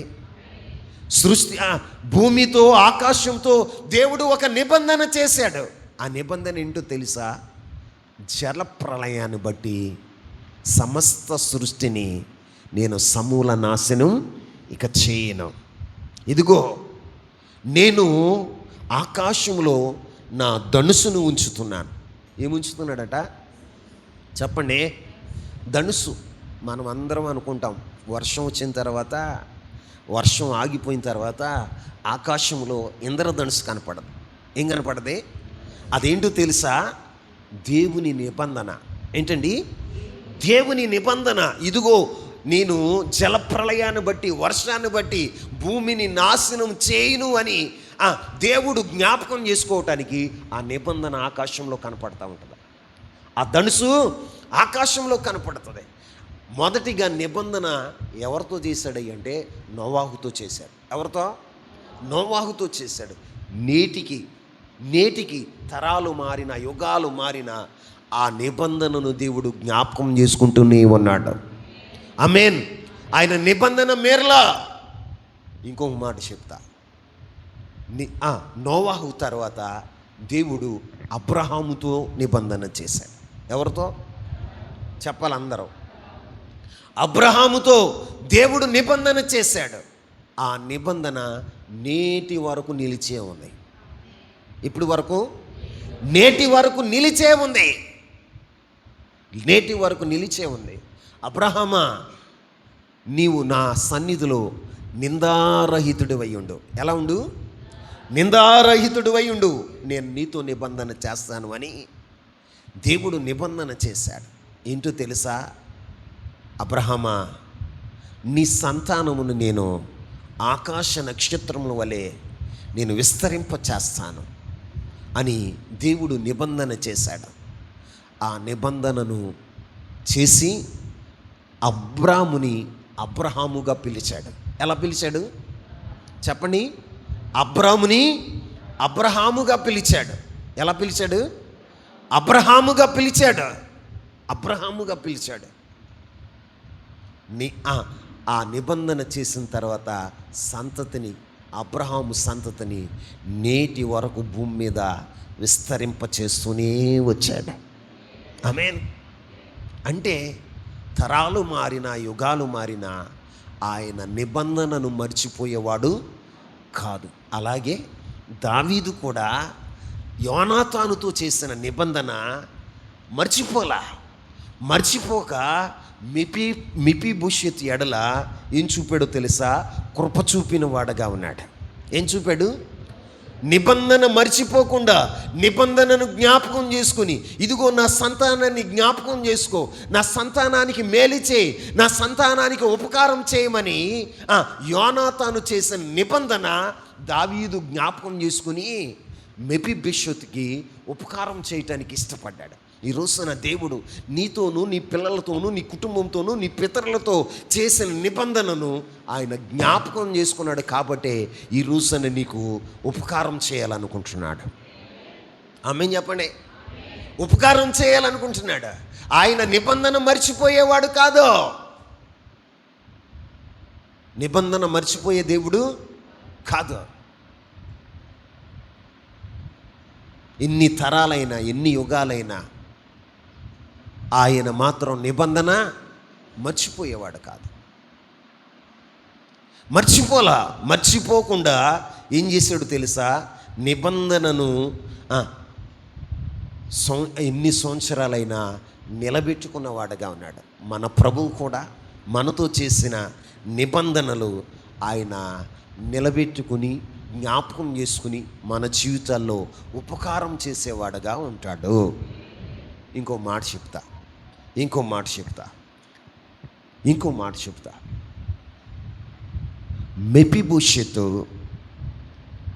మెఫీబోషెతు దావీదు పట్ల ఏం చూపాడో తెలుసా? వినయాన్ని చూపాడు. ఏం చూపాడు చెప్పాలి? అందరు చెప్పండి. వినయం వలన వినయం ఆశీర్వాదానికి దారి తీస్తుంది. ఏం తీస్తుంది? ఆశీర్వాదానికి దారి తీసేదిగా ఉంటుంది. మెఫీబోషెతు రాజుగారి సన్నిధిలో గర్వపడకుండా వినయముగా రాజు ఎదుట నిలిచిన వాడుగా ఉన్నాడు. ఎలా నిలిచాడు? వినయంగా సాగిలపడి నమస్కారం చేసి ఆయన ఏమన్నాడు తెలుసా? నీ దాసుడు నేనున్నాను. ఏమంటున్నాడు? నీ దాసుడనైనా నేను నేనున్నాను, నీ సన్నిధిలో నేనున్నాను. ఆయనేమో మేలు చేయాలనుకుంటున్నాడు, నీకు నీ కుటుంబానికి మేలు చేయాలనుకుంటున్నాడు. కానీ నువ్వు ఆయన సన్నిధిలో ఉంటున్నావా? దాసు ఇటు చూడు, నాయంక నిద్రపోమ్మ. మేలు చేయాలనుకుంటున్నాడు, ఉపకారం చేయాలనుకుంటున్నాడు. కానీ నువ్వేం చేస్తున్నావు? ఉపకారం చేయాలని ఆయన ఇష్టపడుతుంటే నీవు నీ కుటుంబం దేవుని సన్నిధి ఉండదో, నీ పిల్లలు ఉండరు, నీ భార్య ఉండదు, నీ భర్త ఉండడు. కానీ మెఫీబోషెతు అంటున్నాడు, నీ దాసునైనా నేనున్నాను. ఏమంటున్నాడండి? ఒక రాజు సముఖంలోనే మెఫీబోషెతు నీ దాసుడనైనా నేను ఉన్నాను అని తన విధేయతను, వినయాన్ని కనపరుస్తున్నాడు. మరి మనం కనపరుస్తున్నామా? దేవుని సన్నిధిలో మనం నిలిచి ఉండగలుగుతున్నామా? ఎలా ఉపకారం చేస్తాడండి? ఎలా ఉపకారం చేస్తాడు? నామకార్థంగా నీ భక్తి, నీ విశ్వాస జీవితం ఉన్నాను అప్పుడా చేసేది ఆయన? అప్పుడా? నీలో ఏం చూడాలో తెలుసా? విధేయతను చూడాలి, వినయాన్ని చూడాలి. వినయం లేనప్పుడు దేవుడు నిన్ను ఆశీర్వదించడా? ఆయన ఉపకారం చేయాలని ఉన్నది, కానీ ఆయన సన్నిధిలో నువ్వు లేవుగా. ఆయన ఉపకారం చేయాలనుకున్నాడు, ఆయన సన్నిధిలో నీవు నీ కుటుంబం లేదుగా. ఎలా చేస్తాడే? బైబిల్లో ఏం రాయబడి ఉంటుందో తెలుసా? యెషయా గ్రంథం 57వ అధ్యాయం 15వ వచనాన్ని చదవండి. 57:15 వచనం. మనోజ్ తీవా జిప్పేసేసి కూర్చున్నాం మళ్ళీ. అయిపోయిందా ఆరాధన? మరి వాక్యం చూడవా? చదవండి. మహాగణుడును, మహోన్నతుడును, పరిశుద్ధుడును, నిత్య నివాసి అయిన వాడు ఇలాగూ సెలవిస్తున్నాడు. ఎవరంట ఆయన? ఏమని రాయబడి ఉంది? మహాగణుడు, మహోన్నతుడు, పరిశుద్ధుడైన నిత్య నివాసి అయిన వాడు ఇలాగూ సెలవిస్తున్నాడు. నేను మహోన్నతమైన పరిశుద్ధ స్థలములో నివసించువాడునైనా అయినను ఎవరిని వినయము గల వారి ప్రాణమును ఉజ్జీవింపచేయుటకు, నలిగిన వారి ప్రాణమును ఉజ్జీవింపచేయుటకు వినయము గల వారి యొద్దను, దీన మనస్సు గల వారి యొద్దను నివసించుచున్నాను. ఎవరిని ఉజ్జీవింపజేస్తాడు? వినయము గలవారిని. ఎవరిని ఆయన ఉజ్జీవింపజేస్తాడు అంటే నలిగిన వారిని. దేవుని సన్నిధిలో విరిగి నలిగిన హృదయం ఎవరికైతే ఉంటుందో వారిని ఉజ్జీవింపచేయటానికి, దేవుని సన్నిధిలో ఎవరైతే వినయం కలిగి దీన మనసు కలిగి ఉంటారో వారిని ఉజ్జీవింపచేయటానికి వారి దగ్గర ఆయన నివాసం చేస్తాడట. ఏం చేస్తాడు? నివాసం చేస్తాడట.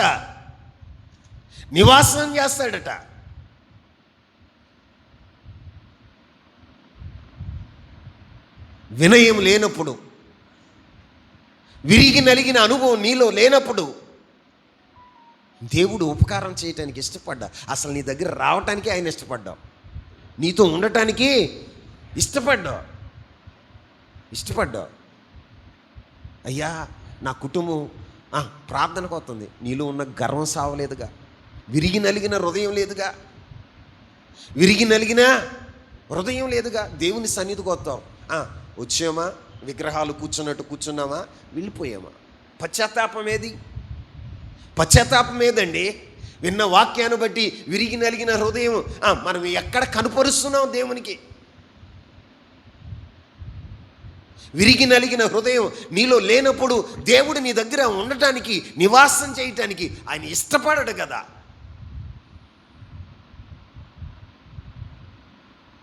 ఆయన అంటాడు, వినయం గల వారు వద్ద నేను నివాసం చేత. గర్విష్ఠుల ఎడల నాకంతా తెలుసు అనుకున్న వాళ్ళ దగ్గర, దేవుని కంటే సుఖానుభవం కలిగిన దగ్గర ఆయన ఉండడు. ఆయన అందరికీ ఉపకారి, కానీ ఆయన ఏం చూస్తాడో తెలుసా? నీ వైఖరిని, నా వైఖరిని ఆయన పరిశీలన చేస్తాడు. అంతరంగాన్ని ఎరిగి ఉపకారం చేస్తాడు. ఏమెరిగి చెప్పండి? అంతరంగాన్ని ఎరిగి ఆయన ఉపకారం చేస్తాడు. మెఫీబోషెతుకి దావీదు ఉపకారం చేయటానికి కారణం ఏంటో తెలుసా? అతడు వినయం కలిగి ఉన్నాడు. ఏం కలిగి ఉన్నాడు? మా తాత మహారాజు అని ఆయన ఏమో హెచ్చిలిపోయాడా? మీ నాన్న మీ తమ్ముడు మీ తాతయ్య ఎవరు అన్న ప్రశ్న ఏంటి? మా తాత ఎవరో తెలుసా? ఏం చెప్తాం? మా తాత ఎవరో తెలుసా? ఒకప్పుడు ఈ గ్రామానికి ప్రెసిడెంట్. ఆయన అలా చెప్పలా, నీ దాసున్నైనా నేనున్నాను. ఏమన్నాడండి? రాజు సమూహానికి వెళ్ళి ఏమన్నాడు తెలుసా? నీ దాసున్నైనా నేనున్నాను. విధేయత చూపుతాడు. రాజుగారు చూశాడు, అరే మేలు ఉపకారం చేద్దాం అనుకున్నా, ఉపకారం చేయటానికి నిజంగా ఎంత తగ్గించుకున్నాడు, నా సన్నిధిలో ఎంత విజయుడుగా ఉన్నాడు అని దావీదు మెఫీబోషెతుకి ఉపకారం చేశాడండి. ఉపకారం చేశాడు. మెఫీబోషెతులో ఏం చూశాడు? వినయం. ఏంటండి? ఈ రోజున దేవుని సన్నిధికి వచ్చిన నీ జీవితంలో కూడా పరలోకపు తండ్రి ఏం చూస్తాడో తెలుసా? వినయాన్ని చూస్తాడు. ఏం చూస్తాడు? నువ్వెంతగా తగ్గించుకుంటున్నావో, ఎంత దీనత్వంతో దేవుని సన్నిధిలో ఉంటున్నావో ఆ స్థితిని ప్రభు చూస్తున్నాడు. ఆయన సన్నిధిలో ఎలా కనిపెట్టుకుని నిలిచి ఉంటున్నావో. ఊరికి చేసేస్తాడా ఉపకారం? ఉపకారం చేయాలి అంటే ఆ ఉపకారం విలువ నీకు తెలియాలి. ఏం చేయాలి? ఏం తెలియాలి చెప్పండి? ఇప్పుడు నన్ను స్వస్థపరిచాడు. స్వస్థపరిచినప్పుడు ఇప్పుడు బ్రతికి ఉన్నానంటే ఈ యొక్క జీవం ఎవరిచ్చారు? నా డబ్బును బట్టి, నా టాలెంట్ని బట్టి, నాకు డాక్టర్ గారులు తెరిసని నేను స్వస్థపడ్డాను అని నేను విర్రవీగాను అనుకో, ఒరే బాబు నేను జీవాన్ని నీకిస్తే నిన్ను బట్టి నువ్వు హెచ్చులిపోతున్నావు అని ఉన్న ఫీజు లాగేస్తాడు. ఏం లాగేస్తాడు చెప్పండి? ఫీజు లాగితే కరెంట్ పోద్ది. అంటే కరెంట్ అంటే జీవం. ఏంటండి? జీవం. నిజమే. మొన్న దేవుని సన్నిధిలో నేను ప్రార్థన చేసుకుంటున్నా, ఏడ్చుకుంటూ ప్రార్థన చేసుకుంటున్నా. ప్రభువా, నీ పరిచర్య నేను ఏం చేయకుండానే నా బలం అయిపోయింది. నేను ముసలోడిని అయిపోతున్నాను. నేనేం చేయలేదు ప్రభువా. నా ప్రయాస అంతా వ్యర్థమైపోయింది కదా ప్రభువా.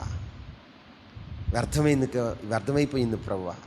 ఇంతకాలం నా జీవితం అంతా వ్యర్థంగానే నేను బ్రతికాను. నీ కోసం నేను ఇంకేం చేయలేకపోయాను ప్రభువా అని ఏడ్చుకుంటున్నా. దేవుని సన్నిధిలో ఏడ్చుకుంటూ ప్రార్థన చేసుకుంటున్నా. ప్రార్థన చేసుకుంటూ ఉంటే ప్రభు యెషయా గ్రంథం 49వ అధ్యాయంలో నా ప్రయాస అంతా వ్యర్థమైపోయింది అని అనుకుని మరలా యెషయా భక్తుడు ధైర్యం చెప్పుకుంటున్నాడు, ఆయనే న్యాయాధిపతి, నా బహుమానం ఆయన యొద్ద ఉంది. ఏముంది? ప్రార్థన అయిపోయిన తర్వాత కూర్చుని బైబిల్ చదువుకుంటుంటే నాతో ప్రభు ఏమన్నాడో తెలుసా? నేను న్యాయాధిపతిని. ఏమన్నాడు? నేను న్యాయాధిపతిని. నా అంతరంగంలో ప్రభువు స్వరాన్ని నేను వినగలిగాను. నేను న్యాయాధిపతిని, ఇదిగో నీ బహుమానం నా యొద్ద ఉంది. ఎవరుంది? నీ బహుమానం నా యొద్ద ఉంది. నువ్వు అనుకున్నావుగా, నేను మర్చిపోయాను అనుకుని, నేను మర్చిపోయాను అనుకుంటున్నావు. నేను అనుకుంటున్నా, నేను దేవుని సన్నిధిలో ప్రార్థన చేస్తున్నా, ప్రభువా నీ జీవం నాలో ప్రవహింపు చేయ్యా, నువ్వు నన్ను మర్చిపోయావా అని ప్రార్థన చేస్తున్నా. ఆయన అంటాడు, చంటి బిడ్డ, ఆ తల్లి తన చంటి బిడ్డను మర్చిన వారైనా మరుతుంది, కానీ నేను మరువను. ఇదిగో నేను నా అరచేతిలో చిక్కుకున్నాను చూడు అనే మాటలు ఆ అధ్యాయంలో నేను చదువుతూ ఉన్నప్పుడు ప్రభువే ఎదురుగుండా నిలబడి నాతో మాట్లాడినట్లుగా నేను ఫీల్ అయ్యా. అంటే నా అంతరంగం చెప్తుంది, ప్రభు స్వరాన్ని వింటుంది. ఏమింటుంది? ప్రభు స్వరాన్ని వింటుంది. ప్రభు స్వరాన్ని వింటున్నప్పుడు నా హృదయంలో మళ్ళా సంతోషం. ఇంతకాలం దేవుని జీవాన్ని నేను చూడలేకపోవటానికి కారణం ఏంటి అనుకున్న తర్వాత నాకు ఒక ఆలోచన వచ్చింది. ఇప్పుడు యాంప్లివేర్ ఉంది, ఏముంది? 2 యాంప్లివేర్లు ఉన్నాయి, ఓ మిక్సర్ ఉంది, సౌండ్ సిస్టమ్ అంతా ఉంది. కానీ దీంట్లోకి కరెంట్ రాకపోవటానికి కారణం ఏంటి? మందిరంలో కరెంట్ ఉంది. ఎక్కడుంది? సప్లై ఉందా లేదా? సప్లై ఉంది. కానీ ఆ ప్లగ్, యాంప్లివేర్ నుంచి వచ్చే ప్లగ్ దీంట్లో పెట్టలా,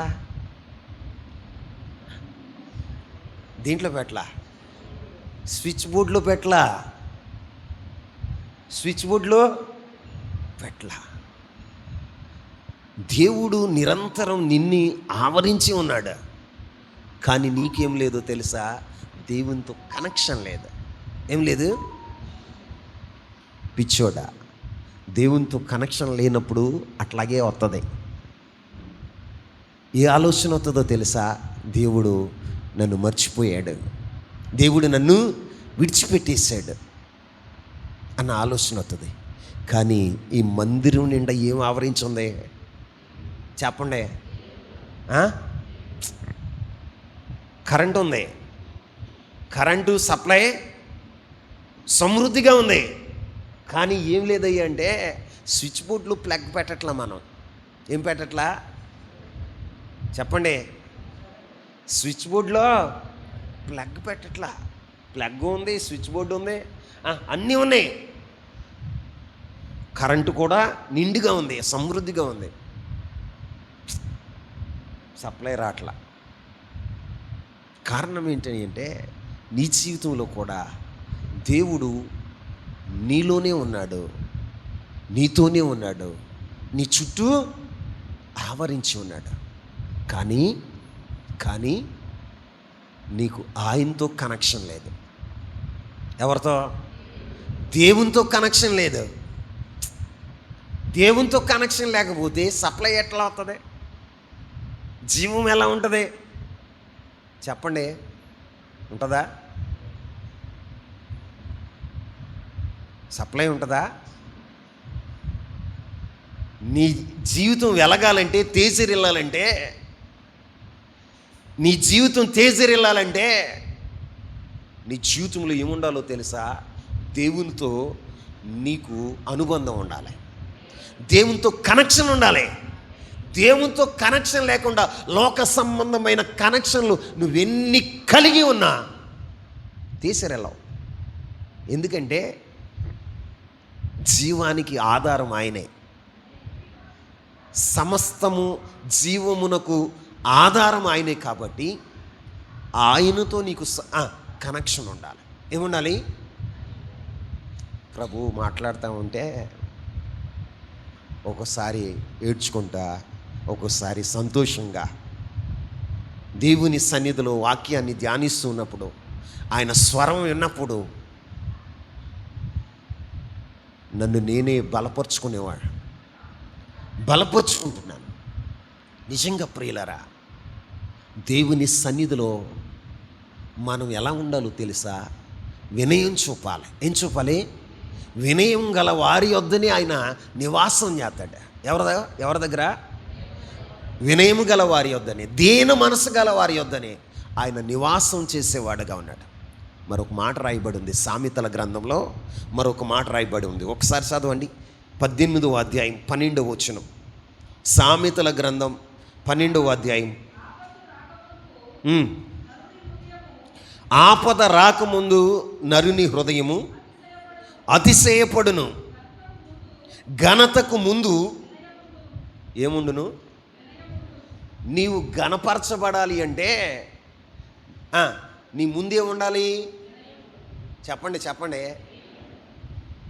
గర్విస్తుని దేవుడు గనపరుస్తాడా? మాట్లాడండి. దేవుడు గనపరుస్తాడా? ఎవరిని గనపరుస్తాడు? వినయము గలవారిని. ఈ రోజున నీ ఘనతకు ముందు ఏం నడవాలో తెలుసా? వినయం నడవాలి. నాశనానికి ముందు ఏం నడుస్తుందో తెలుసా? గర్వం నడుస్తుంది. కానీ ఘనతకు ముందు ఏం నడుస్తుందో తెలుసా? వినయం నడుస్తుంది. ఏం నడుస్తుంది? వినయం నడుస్తుంది. ఈ రోజున నీ జీవితంలో దేవుడు వినయాన్ని చూడగలిగితే దేవుడు నీ యొద్ద ఉండి నిన్ను ఘనపరిచేవాడుగా ఉంటాడు. ఆమేన్ చెప్పండి. నిన్ను ఘనపరిచేవాడుగా ఉంటాడు. మరి ఈ రోజున ప్రభు అది చూడగలుగుతున్నాడా? అది చూడగలుగుతున్నాడా? యోనాతానులో క్షమించండి, మెఫీబోషెతులో దావీదు ఏం చూడగలిగాడో తెలుసా? వినయాన్ని చూడగలిగాడు. ఏం చూడగలిగాడు? వినయాన్ని చూడగలిగాడు. వినయాన్ని చూడగలిగాడు. నేనున్నాను ఏమన్నాడు తెలుసా? నీ దాసుడనైనా నేను ఉన్నాను. మరి దేవుని సన్నిధిలో నువ్వు ఉండగలుగుతున్నావా? తమ్ముడా, చెల్లెమా, ఎందుకు నీకు ఉపకారం చేయట్లా? ఎందుకు దేవుడు నిన్ను గనపరచట్లేదు అంటే నీలో వినయం లేదు. నీలో తగ్గించుకునే గుణం లేదు. ఈరోజునైనా దేవుని సన్నిధిలో మనం జ్ఞాపకం చేసుకుందాం. మన జీవితాల్లో వినయాన్ని నేర్చుకుందాం. ఈరోజైనా దేవునికి లోబడటం నేర్చుకుందాం. లోబడితే దేవుడు ఏం చేస్తాడో తెలుసా? నిన్ను ఘనపరుస్తాడు. ఏం చేస్తాడు? చెప్పండి. ఘనపరుస్తాడు. విధేయత కలిగిన వారిని, వినయం కలిగిన వారిని దేవుడు ఘనపరిచేవాడుగా ఉంటాడు. 4వదిగా ఒక మాట చెప్పి ఈ వాక్యాన్ని నేను ముగిస్తాను. చూడండి,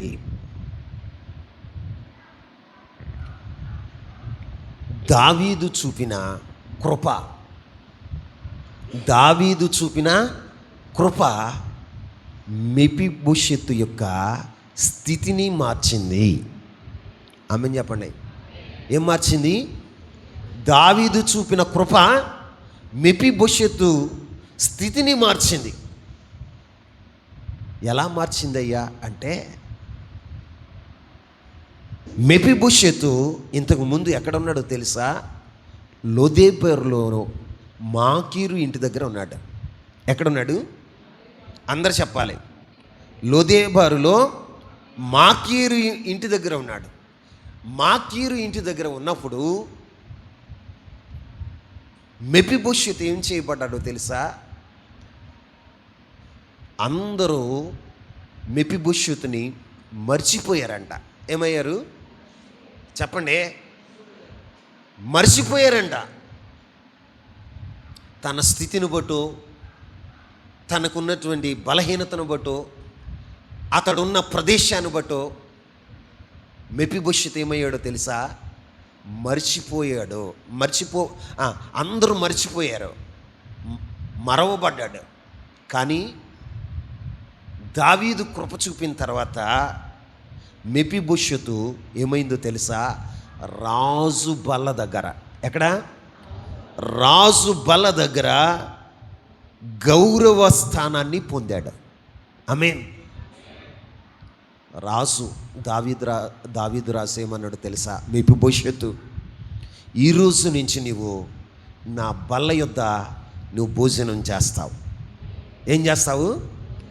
నా బల్ల యొద్ద నీవు భోజనం చేస్తావు. ఎక్కడున్నాడని చెప్పా? మొదట లొదేబారు. లొదేబారు అంటే అర్థం ఏంటో తెలుసా?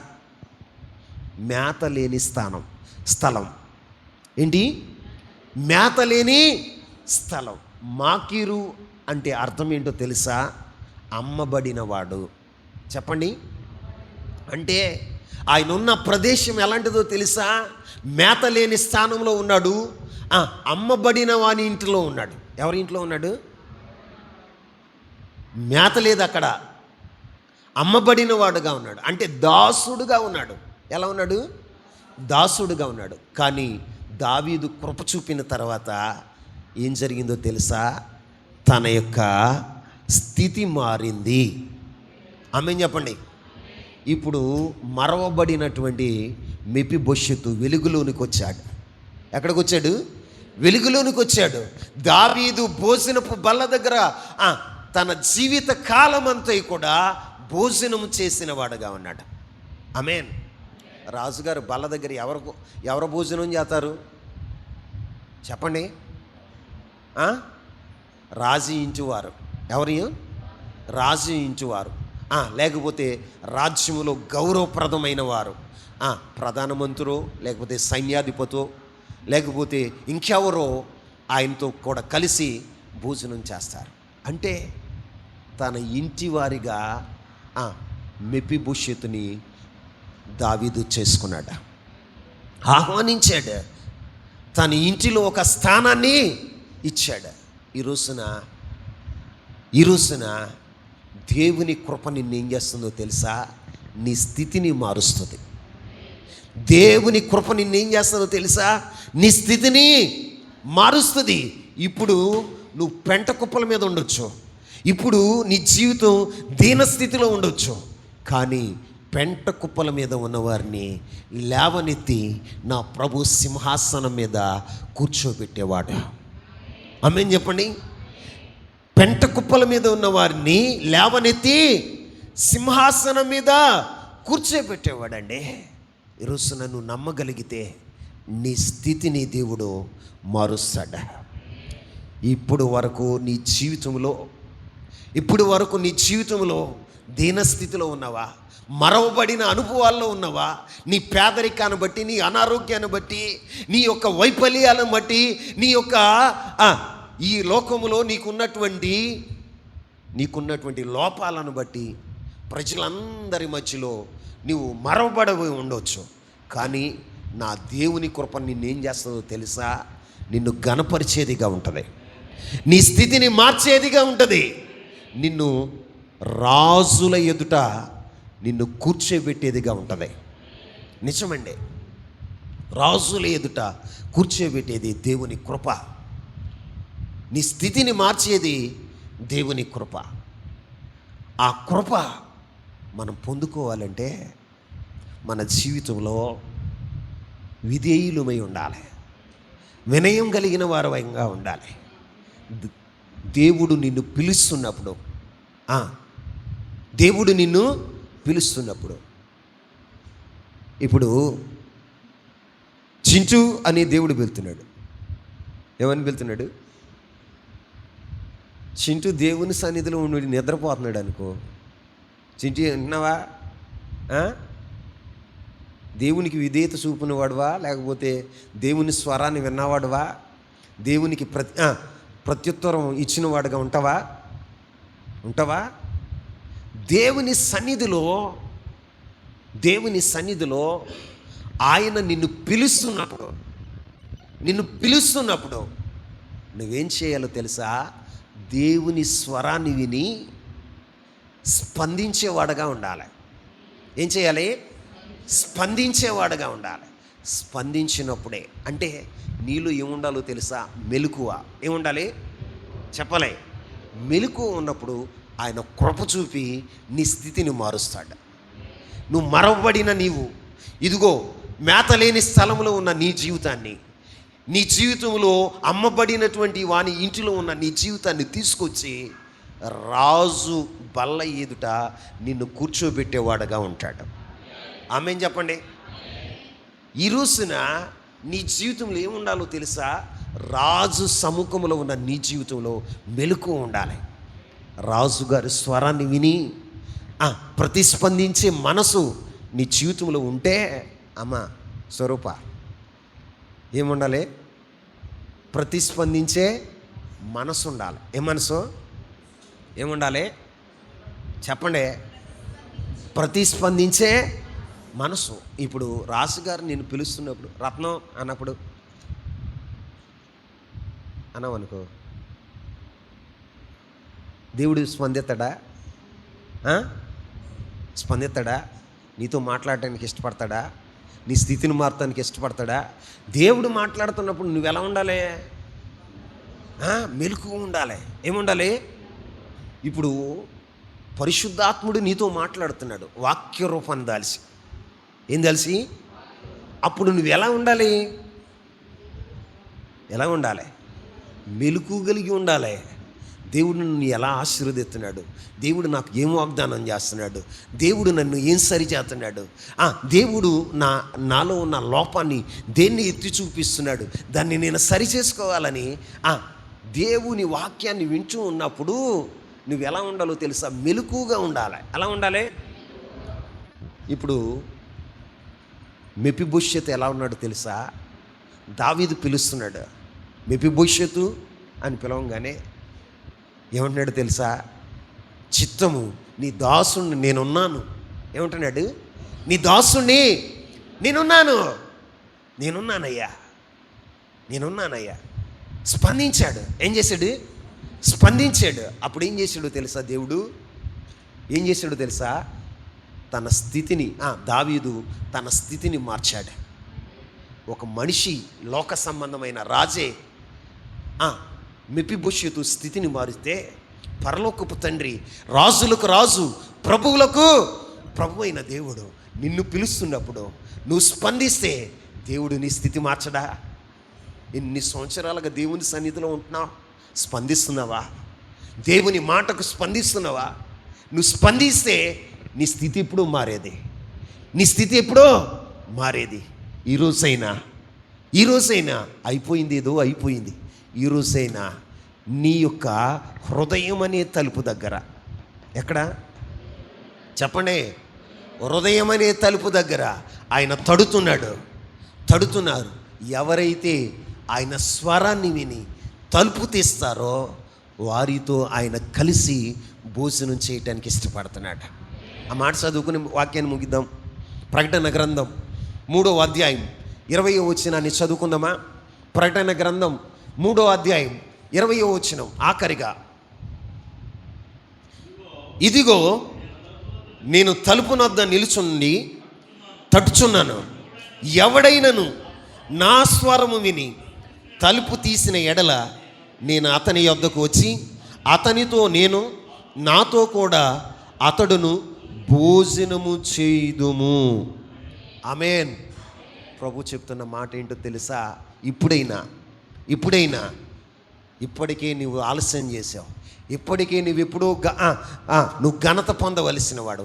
ఇప్పటికే నీ స్థితి మారవలసి ఉంది. కానీ ఇంతవరకు నువ్వు ఎలా ఉన్నావో తెలుసా? మరవబడిన వాడుగా ఉన్నావు. మేత లేని స్థలంలో నీవు ఉన్నావు. ఇంతవరకు నువ్వు ఎలా ఉన్నావో తెలుసా? అమ్మబడిన దాసుడుగా ఉన్నావు. ఎలా ఉన్నావు? అమ్మబడిన దాసుడుగా ఉన్నావు. ఇప్పుడైనా దేవుని స్వరాన్ని నువ్వు స్పందిస్తే, నీ హృదయం అనే ద్వారాన్ని ప్రభు కొరకు తెరిస్తే, ప్రభు నీ ఇంటిలోనికి వచ్చి, నీ జీవితంలోనికి వచ్చి ఆయన నీతో కలిసి భోజనం చేయటానికి, నువ్వు ఆయనతో కలిసి భోజనం చేసే గొప్ప భాగ్యాన్ని నా దేవుడు నీకు అనుగ్రహించును గాక. మెఫీబోషెతు దావీదు యొక్క బల్ల యొద్ద తన జీవిత కాలం అంతా కూడా భోజనం చేయటానికి దావీదు కృప చూపాడు. ఏం చూపాడు? దానికి కారణం ఏంటో తెలుసా? దావీదు మెఫీబోషెతులో విధేయతను చూశాడు. దావీదు మెఫీబోషెతులు ఏం చూసాడో తెలుసా? తన మాటకు స్పందించే విధానం, తన సన్నిధిలో తాను తగ్గించుకున్న జీవితాన్ని దావీదు చూశాడు. కాబట్టి దావీదు మెఫీబోషెతు యొక్క స్థితిని మార్చాడు. ఏం మార్చాడు? స్థితిని మార్చాడు. దావీదు కంటే గొప్పవాడు ఇక్కడ ఉన్నాడు. ఆయనే ప్రభు అయిన యేసుక్రీస్తు ప్రభువారు. ఆయనే పరలోకపు తండ్రి. ఆయన నీ స్థితిని మార్చటానికి ఈరోజు నీ హృదయం అనేటువంటి ద్వారాన్ని తెరుస్తున్నాడు, తడుతున్నాడు. ఆయన నీ హృదయం అనే ద్వారాన్ని తడుతున్నాడు. ఆయన నీ హృదయం అనే ద్వారాన్ని తట్టినప్పుడు నీవు మెలకు కలిగి ఆయన మాటకు నువ్వు స్పందించి నీ హృదయం అనే ద్వారాన్ని నువ్వు తెరిస్తే నీలోనికి ఆయన రావటానికి, నీ ఇంటిలోనికి ఆయన రావటానికి, నీతో కలిసి ఆయన భోజనం చేయటానికి భాగ్యాన్ని కల్పిస్తాడు. ఏం కల్పిస్తాడు? భాగ్యాన్ని కల్పిస్తాడు. నీ స్థితిని మారుస్తాడు. ఆమేన్ చెప్పండి. నీ స్థితిని మారుస్తాడు. ఆయన మాట్లాడుతున్నప్పుడు ప్రతిస్పందించేవారు ఉండాలి. ఎవరో? సమూయేలు అని దేవుడు పిలిచాడు. మొదటి సమూయేలు గ్రంథం 3వ అధ్యాయం చదవదులే, 4వ వచనంలో అంటాడు, నేనున్నానయ్యా. ఏమంటాడు? నేనున్నానయ్యా. సమూయేలుని పిలవగానే నేనున్నానయ్యా. రాత్రి కాలంలో సమూయేలుని పిలిచాడు, కానీ సమూయేలు మెలకుగా ఉండి నేనున్నానయ్యా. నువ్వు స్పందిస్తున్నావా? దేవుని మాటకు స్పందిస్తున్నావా? ఈ రోజున యెషయా భక్తుడిని మీరు చూస్తే, యెషయా గ్రంథం 6వ అధ్యాయం 9వ వచనంలో ప్రభు అంటాడు, ఏమంటాడు తెలుసా? మా కొరకు ఎవరు వెళతారు? మా కొరకు ఎవరు వెళతారు అంటే యెషయా భక్తుడు అంటాడు, నేనున్నానయ్యా. ఏమంటాడు? నేనున్నానయ్యా. స్పందించాడు. ఏం చేశాడు? స్పందించాడు. నీ జీవితంలో దేవుడు కోరుకునేది ఏంటో తెలుసా? ఆయన మాట్లాడుతున్నప్పుడు ఆయన కొరకు స్పందించేటువంటి అనుభవం నీలో ఉన్నప్పుడు దేవుడు ఏం చేస్తాడో తెలుసా? నీ స్థితిని మారుస్తాడు. నీ స్థితిని మారుస్తాడు. నీ కుటుంబాన్ని ఆయన ఘనతకి తీసుకొస్తాడు.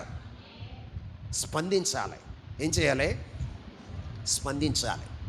స్పందించినప్పుడు ఆయన కృప నీ జీవితంలో ఏమవుతుందో తెలుసా? నీ స్థితిని మారుస్తుంది. దావీదు స్థితిని మార్చలేదా దేవుడు? గొర్రెల దొడ్డిలో ఉన్న దావీదుని తీసుకొచ్చి ఎక్కడ కూర్చోబెట్టాడు? చెప్పండి. సింహాసనం మీద కూర్చోబెట్టాడు. ఇశ్రాయేలు ప్రజలకు రాజుగా చేశాడు. ఈ రోజున నీ స్థితిని కూడా నా ప్రభు మార్చగలడు. ఆయనకి అసాధ్యమైంది ఏమీ లేదు. ఈ రోజున ఆయన ఏం కోరుకుంటున్నాడో తెలుసా? ఆయన సన్నిధిలో ఉన్న నీవు విధేయత కావాలి. ఆయన సన్నిధిలో ఉన్న నీవు ఏం కలిగి ఉండాలో తెలుసా? వినయం కలిగి ఉండాలి. ఆయన సన్నిధిలో ఉన్న నీవు ఏం చేయాలో తెలుసా? ఆయన మాటకు స్పందించేవాడుగా ఉండాలి. ఎలా ఉండాలి? ఆయన మాటకు స్పందించేవాడుగా ఉండాలి. ఆయన తలుపు తడుతున్నప్పుడు ఆ శబ్దాన్ని నువ్వు వినాలి. ఆయన స్వరాన్ని నువ్వు వినాలి. అయ్యో, నా ప్రభు వచ్చాడు, నా కొరకు నా యజమానుడు వచ్చాడు, నా రారాజు వచ్చాడు అని నీవు తలుపులు తీయగలిగితే ఆయన నీతో కలిసి భోజనం చేయటానికి నీకు భాగ్యాన్ని కలగచేసేవాడుగా ఉంటాడు. నీ స్థితిని మారుస్తాడు. ఈరోజు వరకు నువ్వు దీన స్థితిలో ఉన్నావా? నీవు ఘనత లేని వాడుగా ఉన్నావా? ఘనహీనుడుగా ఉన్నావా? నా దేవుడు గనులలో ఒకటిగా నిన్ను చేస్తాడు. ఆమేన్ చెప్పండి. నిన్ను అనేక తరములకు ఆయన శోభాతిశయంగా ఆయన చేయగలడు. ఆమేన్ చెప్పండి. ఈ రోజున ఎప్పుడు చేస్తాడయ్య అంటే నువ్వు స్పందించాలి. ఏం చేయాలి? వాక్యాన్ని విని అట్లా వెళ్ళిపోవటం కాదు. విన్న వాక్యాన్ని బట్టి ఏం చేయాలో తెలుసా? స్పందన. ఏం తెలియజేయాలి ప్రభుకి? స్పందన. ఆ స్పందన నీలో ప్రభు చూడగలిగినప్పుడు నీ జీవితాన్ని ఆయన మార్చేవాడుగా ఉంటాడు. నీ స్థితిని మార్చేవాడుగా ఉంటాడు. అట్టి కృప పరిశుద్ధాత్మ దేవుడు మనందరికీ అనుగ్రహించునుగాక. మొకరిస్తారా? దేవుని సన్నిధిలో ప్రార్థన చేస్తారా?